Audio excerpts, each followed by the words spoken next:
সব হাজি সাহেব হয়ে গেছে, ছিনতাইকারী চান্দাবাজরা সব কি তাহাজ্জুদ গুজারি হয়ে গেছে? চান্দাবাজ দেশে আছে না নাই?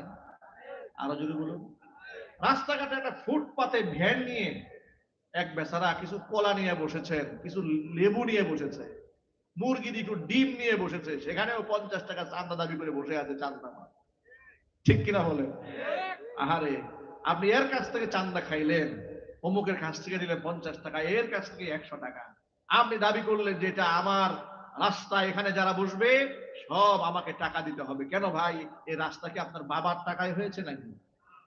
কথা ঠিক কিনা জুড়ে বলেন। এই যে আধিপত্য আপনি বিস্তার করলেন, যেখানে সব দোকানদারকে আমাকে টাকা দিতে হবে, কেন? হু আর ইউ? আপনি কে? আপনি তো এই রাস্তার মালিক নন, সমস্ত মানুষ এখানকার মালিক। আপনি জবরদস্তি করে, পেশি শক্তি ব্যবহার করে, অস্ত্রবাজি করে, গুন্ডামি করে, মাস্তানি করে মানুষের কাছে চান্দা খেয়েছেন। শুকরের মাংস খাওয়া যেমন হারাম, মানুষের কাছ থেকে চান্দাবাজি করে খাওয়া ঠিক তেমন হারাম।